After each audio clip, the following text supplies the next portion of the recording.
non-collinear point. Okay, that is your 3 points must be not in a line. Okay, here you are seeing some different types of plane, horizontal plane, vertical plane, and horizontal and vertical both.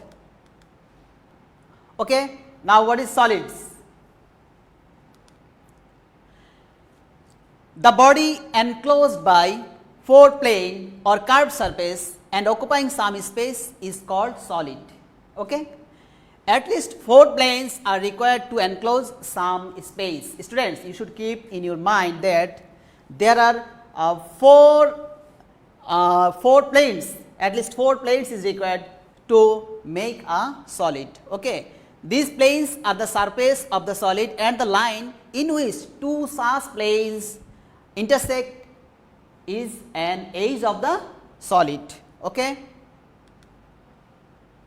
Now, here are the example of some solids you are seeing. Okay. Students, rectangular parallelepiped or rectangular solid. And what is rectangular parallelepiped or rectangular solid? The solid enclosed by 3 pairs of parallel planes, 3 pairs of parallel planes, that is 6 planes, is called rectangular parallelepiped or rectangular solid, or simply called cuboid. Okay? And this is an example of rectangular parallelepiped or cuboid. Okay? A cuboid has 6 surfaces, that is for example, of a brick there are 6 surfaces and 12 edges. Okay. Now, if the length, breadth and height of a cuboid, that is rectangular solids, are A, B and C, you are seeing in the figure, then volume of the cubes is ABC, that is product of the 3 dimension of the solids, and area of the base equals to A into B, that is length into breadth, and area of the whole surface. You know there are 6 surfaces of the solids, and the sum of the 6 surface is 2 into AB plus BC plus CA square units. Okay? And the length of a diagonal, that is the yellow marked line, length of yellow marked line is square root of A square plus B square plus C square units. Okay? Now, for a cube, you know, if all dimensions, that is 3 dimensions of a rectangular solids are equal, then it is called cube, that is A equals to B equals to C. Then volume of cube is A cube, cubic meters, area of each surface is, because area of each surface is square, so A square, and area of whole surface is 6A square, length of a diagonal of a cube is root 3 into A, and length of a diagonal of any surface equal to square root of A units. Okay? Now, what is prism? This is the solid. Okay? A prism is a polyhedron. So, students, what is polyhedron? In geometry, a polyhedron is simply a 3-dimensional solid which consists of a collection of polygons. Okay?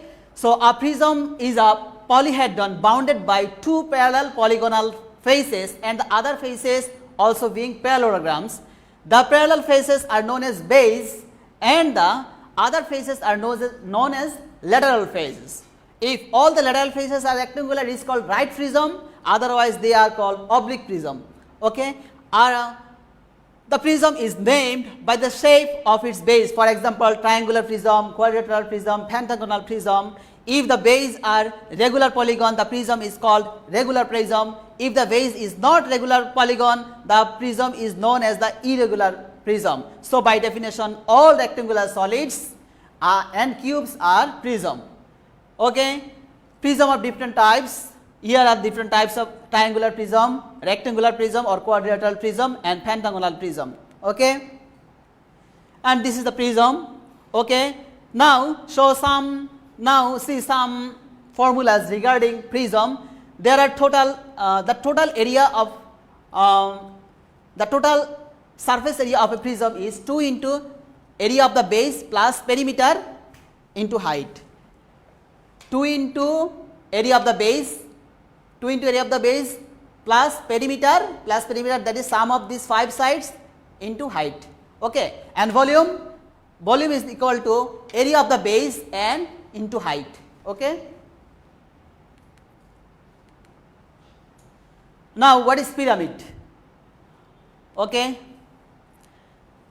These are the pyramids, a solid figure with a polygonal base that is triangle or quadrilateral or pentagonal or hexagon, etc. A solid figure with a polygonal base and triangular faces that meet at a common point, they will meet at a common point called pyramid.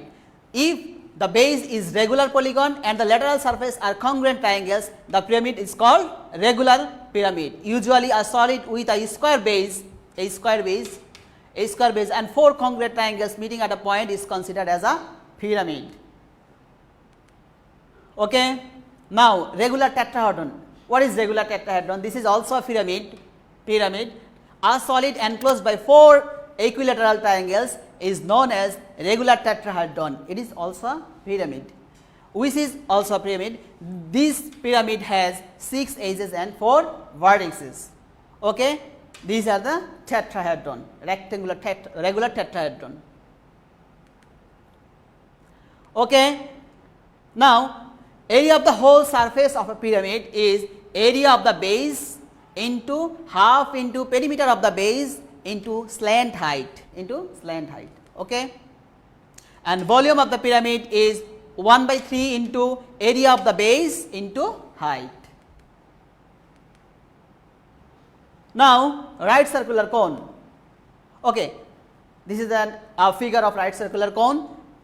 It is height and this is radius of the bases and this is slant height L.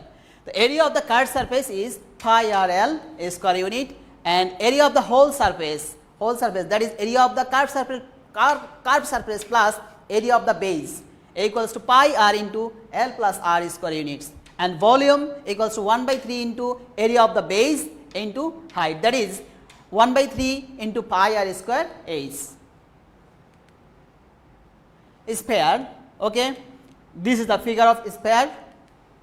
Okay, and here the radius of this sphere is r, and area of the surface of the sphere is 4 pi r square units, that is 4 times of the area of the circle whose radius is r, and volume of the sphere is 4/3 into pi r square cubic units, and the radius of the circle formed by the section of a plane at a distance h from the center equals to square root of h square minus r square minus h square units. That is, if you cut this sphere at a fixed distance from center, for example h distance, then it will form a circle and the radius of that circle is that. Okay. Now, cylinder. Okay, you know what is cylinder. Okay, this is a cylinder, this is height, this is radius. If radius of a cylinder is r units and height is h units, then area of the base of the cylinder is base. Area of the base, it is a circle, so area is pi r square unit, and area of the curved surface 2 pi r h square units, and area of the whole surface, that is area of curved surface and plus area of 2 bases equals to 2 pi r into h plus r square units, and volume of the cylinder is pi r square h. Some problems, okay, regarding this chapter, and I have chosen these problems from your textbook of chapter 13. Okay, so first problem 16 from your textbook. The outer diameter of a hollow sphere is 13 cm and the thickness of the iron is 2 cm. A solid sphere is formed with the iron used in the hollow sphere. What will be its diameter? That is, it means solid sphere. We have to find the diameter of solid sphere. Okay. Here is a sphere. Okay. And the radius and the outer radius is r and inner radius is smaller. Outer radius is okay. Outer diameter of the hollow sphere is given 13 cm. Outer diameter. So outer radius will be 6 r equals to 6.5. That is capital R equals to 6.5 cm. As the thickness is 2 cm. So how we will get the inner radius of this sphere? Okay, if we subtract 2 from 6.5, then it will be the inner radius. Okay, that is small r equals to 4.5 cm. So, volume of the hollow sphere, since radius is r, so volume 4 by 3 pi r cube, and volume of the void of the hollow sphere, that is volume of the inner space of the sphere, is 4 by 3 pi r cube, isn't it? So, volume of the iron of the hollow sphere. How we will get the volume of the iron? Because the sphere is made of iron. Now, if you subtract this volume from this volume, you will get the volume of the iron. That is, okay, 4 by 3 pi into 6 into 5 cube minus 4 into 5 cubic centimeter. Just we take 4 pi by 3 as a common. Okay. Now, our findings is diameter of the solid sphere. So, let us assume radius of the solid sphere be x cm. So, what will be the volume of the solid sphere? Yes, 4 by 3 pi x cube cm cube. Okay. So, what will be our equations? Okay. The solid sphere has been formed by the iron of hollow sphere. So, volume of solid sphere is equal to volume of iron of the hollow sphere. Okay. Now, if we apply cancellation law in this equation, that is, we can omit 4 by 3 from both sides, and we will get x cube equals to this. And after calculation, this is a very simple calculation, we will get x equal to 5.68 approx using the calculator. Okay. So, what is x? Radius of the solid sphere is x. That is, what will be the diameter? 2 times of radius, that is diameter of the solid sphere equals to 11.36 cm approx. Okay. Now, another problem. Problem 17 of your books. A solid sphere of radius 4 cm is melted and formed into a uniform hollow sphere of outer radius is 5 cm. Find the thickness of the second sphere. Okay. Solid sphere. So, solution, radius of the solid sphere is r equal to 4 cm. So, what will be the volume? So, volume of the solid sphere is 4 by 3 pi r cube. Okay. Now, outer radius of the hollow sphere, is 5 cm. So, volume is 4 by 3, okay, 5 cm, and our findings is find the thickness of the second sphere. We have to find the thickness of the second sphere. So, let us assume the thickness of the hollow sphere is x cm. So, inner radius, what will be the inner radius? If we subtract x from 5, then we will get the inner radius. Okay, 5 minus x cm.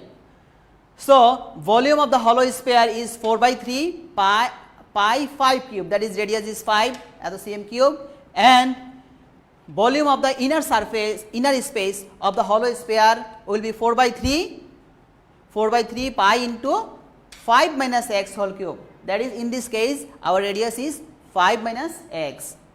Okay. So, what will be our equation? According to the question, students observe the solid sphere. This is the volume of solid sphere, and this is the volume of hollow sphere, outer volume and inner volume. Okay. Now, if we subtract this inner volume from this outer volume, we will get the volume of total amount of the hollow sphere, isn't it? And that volume will be equal to the solid sphere. So, our equation is like this. Now, if we apply cancellation law here, we can omit 4 by 3 into pi from both sides, and we have 5 cube minus 5 minus x whole cube equals to 4 cube, or 5 cube, just we have applied transposition law here, that is, after calculation you will get 61 equals to 5 minus x whole cube. This is a very simple calculation, and taking cube root from both sides, we will get 5 minus x equal to 3.936 approx, that is, x equal to 1.064. Okay. So, what is x? Our x was thickness of the hollow sphere, hollow sphere. That is thickness of the hollow sphere is 1.06 cm approx. Okay students. Now take another problems, and this problems is 18 from your books. Okay. The radius of the solid sphere of iron is 6 cm with the iron contained in it. How many solid cylinder of length 8 cm and diameter of the base 6 cm can be formed? Okay. Solution: radius of the solid sphere is r equal to 6 cm. So volume 4 by 3 pi r cube. Okay. Now height of the solid cylinder is given h equal to 8 cm and diameter of the solid cylinder is r 6 cm. So radius will be 3 cm. Therefore volume of the solid cylinder is pi r square h, and after putting the value you will get 72 pi cm cube. Now let number of solid cylinder can be formed be n, that is we can form n number of cylinder.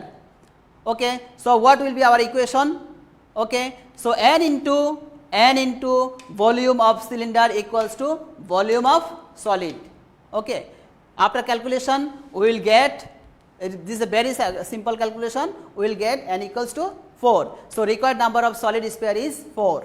So homework is very important to be a good at mathematics. Your homework is example 1 to 7 and 7 to 9 and 11 to 14 of this exercise. This is same rules of our problems. So this is the all. Thank you for enjoying the class. Stay happy. Okay. Bye bye.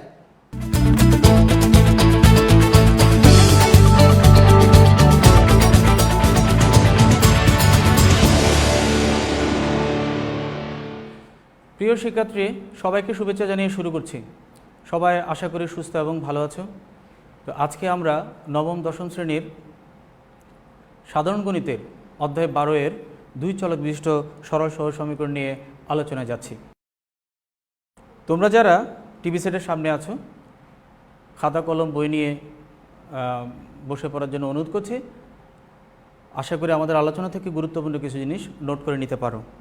তো আজকে আমরা ফার্স্টে সরল সমীকরণ জিনিসটা কি একটু জানতে চাই। সরল সহজ সমীকরণ বলতে দুই চলক বিশিষ্ট দুটি সমীকরণ জোটকে একত্রে বোঝায়, যেখানে চলক দুটির বৈশিষ্ট্য একই হয়।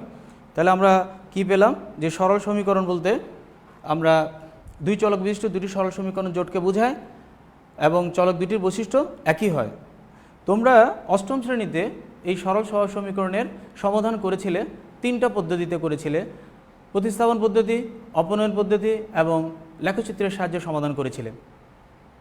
তো লেখচিত্রের সাহায্যে সমাধান করার সময় নিশ্চয়ই দেখেছিলে যে সমীকরণ দুটি যদি পরস্পরকে ছেদ করে, লেখচিত্র যদি রেখা যদি পরস্পরকে যে ছেদ করে তাহলে তাদের সমাধান থাকে, আর ছেদ না করলে তাহলে কিন্তু সমাধান পাওয়া যাচ্ছে না। এখন আমরা প্রথমে একটা সমীকরণ জোট নিলাম। এই সমীকরণ জোটটি হচ্ছে 2x + y = 12, x - y = 3, একটা সমীকরণ জোট নিলাম।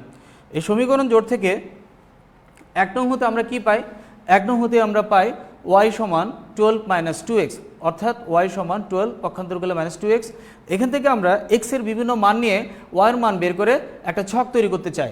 এই ছকের মধ্যে তাহলে ফার্স্টে x এর মান নিব, x এর মানের সাথে সংশ্লিষ্ট y এর মানটা আমরা পাবো।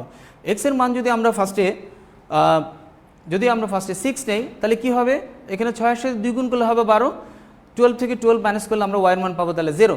এভাবে আমরা ইচ্ছামতো আর কিছু মান নিয়ে স্থানাঙ্কে লেখচিত্রে বসানোর জন্য কয়েকটা বিন্দুর স্থানাঙ্ক নির্ণয় করব। 4 নিলে কি আসবে? 4 এর সাথে 2 গুণ করলে হবে 8, 12 থেকে 8 গেলে হবে 4। আবার ইচ্ছামতো আমরা একটা মান নিলাম, x এর মান 3 নিলে কি আসবে? 3 × 2 = 6, 12 থেকে 6 গেলে হবে 6। তো আমরা তিনটা বিন্দু স্থানাঙ্ক নিলাম। এবার একইভাবে আমরা 2 নং সমীকরণ হতে কি পাই?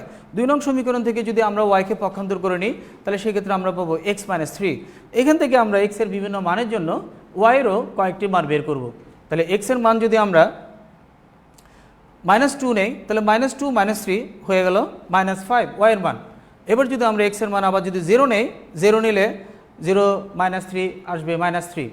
যদি আমরা এবার x এর মান যদি 3 নেই, 3 - 3 হলো 0।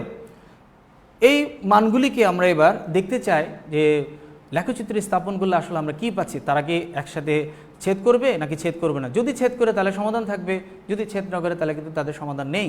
তাহলে আমরা একটু গ্রাফে যাই, যে আমরা ফার্স্টে একটা গ্রাফ পেজ নিলাম, এক্স ও এক্স প্রাইম এক্স অক্ষ, ওয়াই ও ওয়াই প্রাইম ওয়াই অক্ষ, এবং ও হচ্ছে মূল বিন্দুগামী। প্রথম যে বিন্দুগুলো পেলাম সেই বিন্দুগুলো আমি গ্রাফে পর্যায়ক্রমে বসাই দিলাম। বসানোর পরে বিন্দুগুলো যোগ করে উভয় দিকে বর্ধিত করি, ফলে আমরা 2x প্লাস ওয়াই সমান 12 ইকুয়েশন লেখচিত্র পেলাম। এবার দ্বিতীয় সমীকরণের বিন্দুগুলি যদি আমরা ছক্কা গজে স্থাপন করি, তাহলে আমরা আবার পর্যায়ক্রমে যোগ করলে পেয়ে গেলাম এক্স মাইনাস ওয়াই সমান 3 সমীকরণ লেখো। তাহলে কি দেখতে পাচ্ছ তোমরা? দেখো তো দেখি, দুটি সমীকরণ পরস্পরকে কিন্তু ছেদ করেছে। তার মানে তারা যেহেতু একটা বিন্দুতে ছেদ করেছে, সুতরাং আমরা বলতে পারি তাদের কিন্তু সমাধান রয়েছে। কয়টি সমাধান রয়েছে? একটি সমাধান রয়েছে, কারণ তারা একটা বিন্দুতে ছেদ করেছে। এখন আমরা লেখো থেকে দেখতে চাই যে এই বিন্দুটা আসলে কোন জায়গায় অবস্থান করছে। এক্স দিকে আমরা মান পাচ্ছি 5 এবং ওয়াই দিকে মান পাচ্ছি আমরা 2। সুতরাং বিন্দুটির স্থানাঙ্ক কিন্তু আমরা তাহলে কি বলতে পারি? 5,2। বিন্দুটির স্থানাঙ্ক হচ্ছে 5,2। এখন আমরা এই বিন্দুটির স্থানাঙ্ক 5,2 পাওয়ার সাথে সাথে আমরা এখান থেকে আর কিছু জিনিস একটু আলোচনা করতে চাচ্ছি। সেটা হলো দেখে নাও যে সমীকরণটা 2x প্লাস ওয়াই সমান 12, এক্স মাইনাস ওয়াই সমান 3, এই দুইটা সমীকরণে তাহলে আমরা একটু আরও একটু দেখে নিই যে যেহেতু সমাধান পাওয়া গেছে, অবশ্যই সমীকরণ এই ক্ষেত্রে সমীকরণ জোট হচ্ছে সামঞ্জস্য অর্থাৎ সঙ্গতিপূর্ণ। এবং আরেকটা ব্যাপার লক্ষ্য করো, এই একটা সমীকরণের 2 দিয়ে যদি আমি এই ইকুয়েশনটাকে গুণ করে 2x পেলেও ওয়াইটা কিন্তু মিলবে না, তার মানে এরা পরস্পর অনির্ভরশীল। যদি মিলে যেত তাহলে কিন্তু আমরা বলতাম নির্ভরশীল। তাহলে এখান থেকে আমরা যদি সংক্ষেপে বলতে চাই যে কৌশলটা কী, তাহলে কৌশলটা হচ্ছে এক্সের যে সহগটা, এখানে এক্সের সহগ আর এখানে এক্সের সহগ, এখানে এক্সের সহগ 2, এখানে এক্সের সহগ 1, তাহলে এক্সের সহগদ্বয়ের অনুপাত কী পাচ্ছি আমরা? 2/1। একইভাবে আমরা ওয়াইয়ের দিকে যদি যাই তাহলে কী পাবো? ওয়াইয়ের দিকে গেলে পাচ্ছি আমরা ওয়াইয়ের সহগকে যদি আমরা b1/b2 বলি, তাহলে এখানে হয় 1, এখানে হয় -1, তাহলে আমরা অনুপাতটা পেয়েছি 1/-1। কিন্তু এখানে একটা ব্যাপার খেয়াল করো যে সহগ দুটি কিন্তু এক্সের সহগদ্বয়ের অনুপাত, ওয়াইয়ের সহগদ্বয়ের অনুপাত কিন্তু পরস্পর সমান নয়। তাহলে সমান নয় হলে তোমরা তাহলে কি কৌশল শিখলা যে অঙ্কটা সমাধান না করে আমরা কি বলতে পারি? যদি দেখি যে এক্সের সহগ এবং ওয়াইয়ের সহগের অনুপাত যদি সমান না হয়, তাহলে আমরা বলতে পারি যে তাদের একটি মাত্র সমাধান রয়েছে, সমীকরণ জোট সামঞ্জস্য এবং তারা পরস্পর অনির্ভরশীল। আবার রিপিট করছি, যদি এক্সের সহগদ্বয়ের অনুপাত এবং ওয়াইয়ের সহগদ্বয়ের অনুপাত যদি সমান না হয়, তাহলে কি সিদ্ধান্ত উপনীত হতে পারবে তুমি? যে তাদের একটি মাত্র সমাধান রয়েছে এবং তারা সামঞ্জস্যপূর্ণ এবং তারা পরস্পর কিন্তু অনির্ভরশীল। এবার আমরা আরেকটা সমীকরণ জোট নিয়ে একটু আলোচনায় যাই। 2x প্লাস ওয়াই সমান 12, 4x প্লাস 2y সমান 5, এই সমীকরণ জোটটির থেকেও একই পদ্ধতিতে আমরা এক রং থেকে কি পাই? এক রং থেকে ওয়াইকে যদি আলাদা করি 12 - 2x পেলাম। এখান থেকে আমরা এক্সের বিভিন্ন মানের জন্য ওয়াইয়ের মান বের করে নিচের ছকটা আমরা তৈরি করব। তৈরি করতে গিয়ে তাহলে কী পাচ্ছি? এক্সের মান যদি আমি 6 নেই, তাহলে এখানে 12 থেকে 12 গেলে কিন্তু ওয়াইয়ের মান চলে আসে কিন্তু অলরেডি 0। এরপর যদি আমরা আবার এক্সের মান যদি 4 নেই, তাহলে 8, 12 থেকে 8 গেলে আমরা ওয়াইয়ের মান পাচ্ছি 4। আবার যদি আরেকটা মান যদি আমরা এক্সের মান 3 নেই, 12 থেকে 6 মাইনাস করলে আমরা পাবো 6। একই পদ্ধতিতে বা একই প্রক্রিয়া আমরা এবার 2 নং হতে যদি নেই, ওয়াইকে যদি আলাদা করি, তাহলে ওয়াইকে আলাদা করে 5 - 4x/2 পেলাম। এখান থেকেও যদি আমি এক্সের বিভিন্ন মান নিয়ে যদি ওয়াইয়ের মান বের করি, তাহলে আমরা কি পাবো? এক্সের মান যদি আমরা 2 নেই, তাহলে 2 নিলে 8, 5 থেকে 8 মাইনাস করলে আমরা পাবো -3/2 অর্থাৎ -1.5। এবার যদি আমরা এক্সের মান 0 নেই, তাহলে কি পাবো? 4 0 গুণ করলে 0 হলো, 5/2 অর্থাৎ 2.5। এবার যদি আমরা একটা মান -1 নেই, তাহলে সেই ক্ষেত্রে আমরা পেয়ে গেলাম প্লাস 9/2, 4.5। এবার আমরা গ্রাফে চলে যেতে চাই, যে গ্রাফে আসলে বিন্দুগুলি স্থাপন করলে তাহলে আমরা দেখতে চাই যে কী অবস্থা হচ্ছে। দেখো তাহলে প্রথম সমীকরণের বিন্দু তিনটি আমরা পর্যায়ক্রমে বসিয়ে যোগ করে প্রথম সমীকরণের লেখচিত্র আমরা পেয়ে গেলাম। দ্বিতীয় সমীকরণের বিন্দুগুলো আমরা বসালাম, দ্বিতীয় সমীকরণের বিন্দুগুলো বসিয়ে যোগ করে আমরা দ্বিতীয় সমীকরণটা পেলাম। তাহলে এখন দেখো তো এখানে কী পার্থক্য কী দেখা যাচ্ছে? যে দুটি সমীকরণ কিন্তু পরস্পরকে ছেদ করে নাই।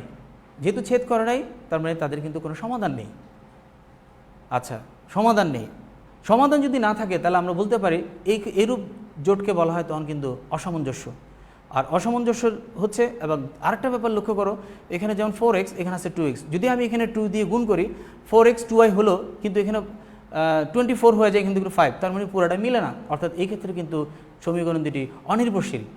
তাহলে আমরা তিনটা জিনিস বুঝতে পারলাম যে যদি সমাধান না থাকে তাহলে অসামঞ্জস্য হয় এবং অনির্ভরশীল হয়।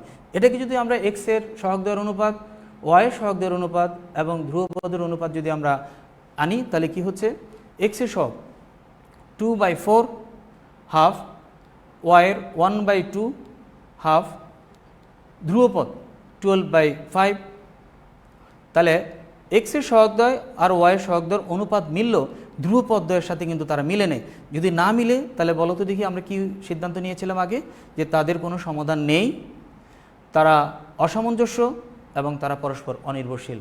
সুতরাং আমরা যখন এই জিনিসটা যখন আমরা এই শর্তটা যখন আমরা পেয়ে যাব, এক্সের সহগদ্বয়ের অনুপাত ওয়াইয়ের সহগদ্বয়ের অনুপাত সমান হবে কিন্তু ধ্রুবপদদ্বয় যখন সমান হবে না, এই ধরনের শর্ত পেলে তখন আমরা বলে দিব তাদের কোনো সমাধান নেই, সমীকরণ জোটের কোনো সমাধান নেই, অসামঞ্জস্যপূর্ণ সমীকরণ দুটি অসামঞ্জস্য বা অসঙ্গতিপূর্ণ এবং তারা পরস্পর অনির্ভরশীল। এবার আমরা আরেকটা জোটে চলে যাই। 2x - y = 6, 4 - 2x = 2y = 12। এখানে সমীকরণ যেটা আবারও একই প্রক্রিয়ায় 1 নং থেকে আমরা কয়েকটা বিন্দুর স্থানাঙ্ক নির্ণয় করব। 1 নং থেকে x এর মান যদি আমরা 0 নেই, y এর মান এটা যদি 0 হয়ে যায় y এর মান চলে আসে -6, x এর মান যদি আমরা 2 নেই 4, y এর মান চলে আসে -2। আবার যদি x এর মান আমরা 4 নেই তাহলে সেই ক্ষেত্রে y এর মান চলে আসে 2।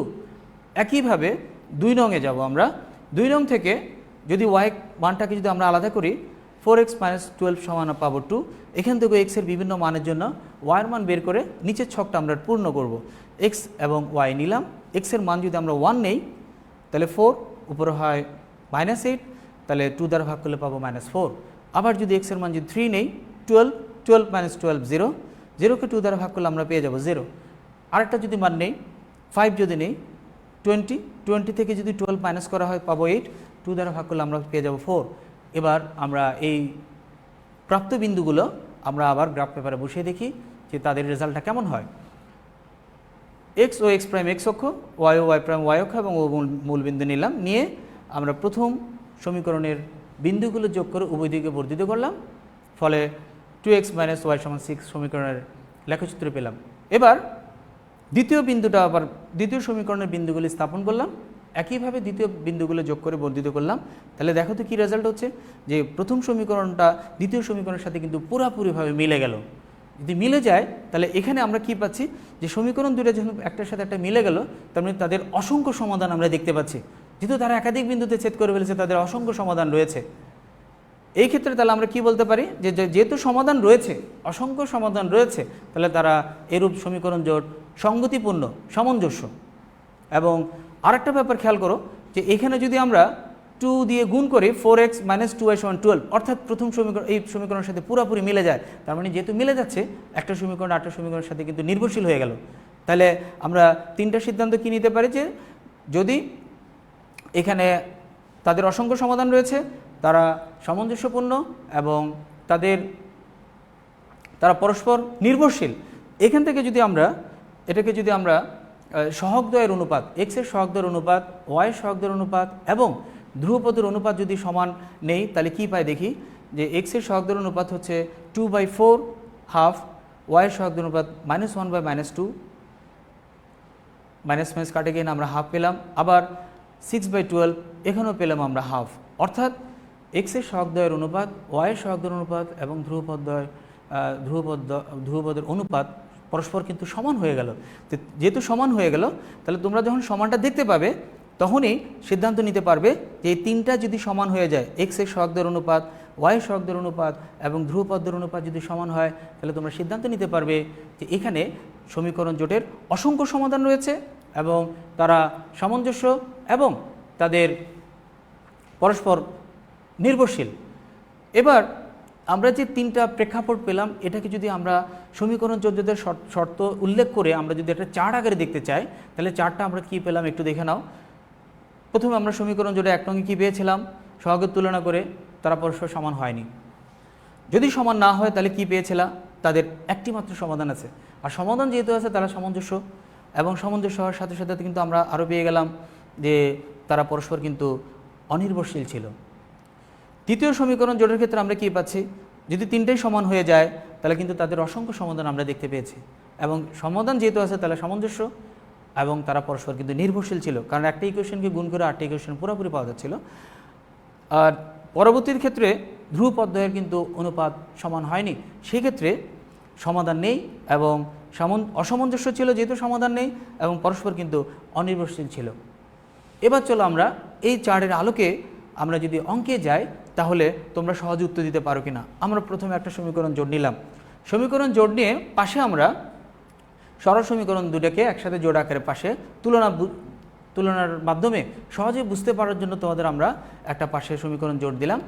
এখান থেকে এক্সের সহগের অনুপাত কী হয় 1/2, ওয়াইয়ের সহগের অনুপাত কী হয় 3/6, হাফ, ধ্রুবক পদ্মে হাফ, অর্থাৎ এই তিনটা কিন্তু পরস্পর সমান হয়ে গেল। তাহলে সমান হলে বলো তো দেখি চার্ট থেকে কি পেয়েছিলে? সমান হলে কিন্তু তাদের অসংখ্য সমাধান পেয়েছিলে, সামঞ্জস্য পেয়েছিলে এবং তারা পরস্পর কিন্তু নির্ভরশীল ছিল। তাহলে আমরা সমীকরণ যে সামঞ্জস্য, পরস্পর নির্ভরশীল এবং অসংখ্য সমাধান আছে।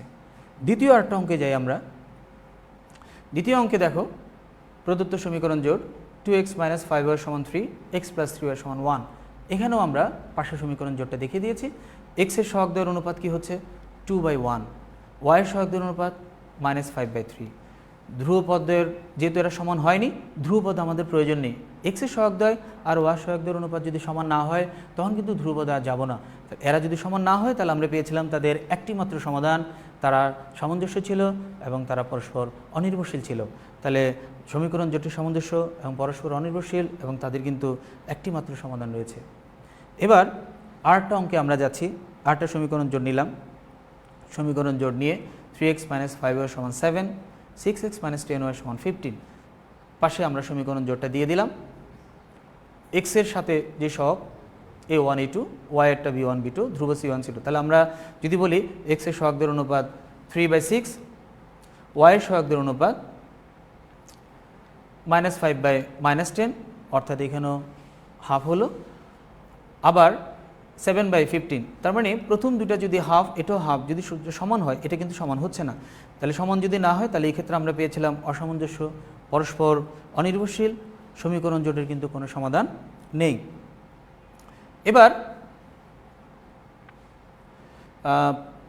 আমরা যে বিষয়গুলি আমরা আলোচনা করলাম সেই বিষয়গুলোর মধ্যে যে জিনিসটা পেয়েছি সেটা আমরা একটু সারমর্ম টানতে চাই, যে আসলে তোমরা যে অষ্টম শ্রেণীতে যে সমাধান পেয়েছিলে সব ক্ষেত্রে কিন্তু সমীকরণ জোট বের করতে গিয়ে তোমরা দেখেছিলে একটি মাত্র সমাধান ছিল। তবে এখানে উল্লেখ্য যে সমীকরণ জোট দুটি কিন্তু অবশ্যই তারা সামঞ্জস্য ছিল, তারা পরস্পর অনির্ভরশীল ছিল এবং তাদের একটি মাত্র সমাধান ছিল। কিন্তু আজকে আমরা আমাদের আলোচনায় আমরা যেটা পেলাম সেটা হচ্ছে যে শুধু সমীকরণ জোট হলেই যে একটি সমাধান পাওয়া যায় কিন্তু তা না। সমীকরণ জোট হলে এখানে আমাদের একাধিক সমীকরণ থাকে, একাধিক সমাধানও থাকে, একটি সমাধানও থাকে, আবার কোনো কোনো ক্ষেত্রে সমাধান নাও থাকে। আর কি জিনিস আমরা এখান এবং আরও জিনিস শিখেছিলে, সেখানে তোমরা প্রতিস্থাপন পদ্ধতির সাহায্যে সমাধান বের করার সিস্টেম শিখেছিলে, অপনয়ন পদ্ধতির সাহায্যে সমাধান বের করার সিস্টেম শিখেছিলে এবং তোমরা লেখচিত্রের সাহায্যে সমাধান বের করার সিস্টেম শিখেছিলে। এবার আমরা আরও কি জিনিস এই আলোচনা থেকে পেয়েছি? আরও পেয়েছি হচ্ছে সরল সহজ সমীকরণ বলতে কী বুঝি। দুই চলক বিশিষ্ট, অর্থাৎ দুটি চলকের যদি একঘাত বিশিষ্ট হয় তখন আমরা বলি সরল সমীকরণ। দুটি সরল সমীকরণ যখন একসাথে হয় তখন আমরা বলি সমীকরণ জোট। তাহলে চলো এবার আমরা যে বাড়ির কাজটা নিয়ে একটু আলোচনা করি, যে আমরা বিষয়টা যেটা আলোচনা করলাম সেখানে বাড়ির কাজটা কি হতে পারে। প্রথমে একটা সমীকরণ জোট নিলাম। সমীকরণ জোট নিয়ে ফার্স্ট আমরা বললাম যে সরল সহজ সমীকরণ বলতে কী বুঝি, এটা একটু বললাম। দ্বিতীয় ক্ষেত্রে সমীকরণ জোটটি সামঞ্জস্য কিনা এবং পরস্পর নির্ভরশীল কিনা যাচাই করো এবং তাদের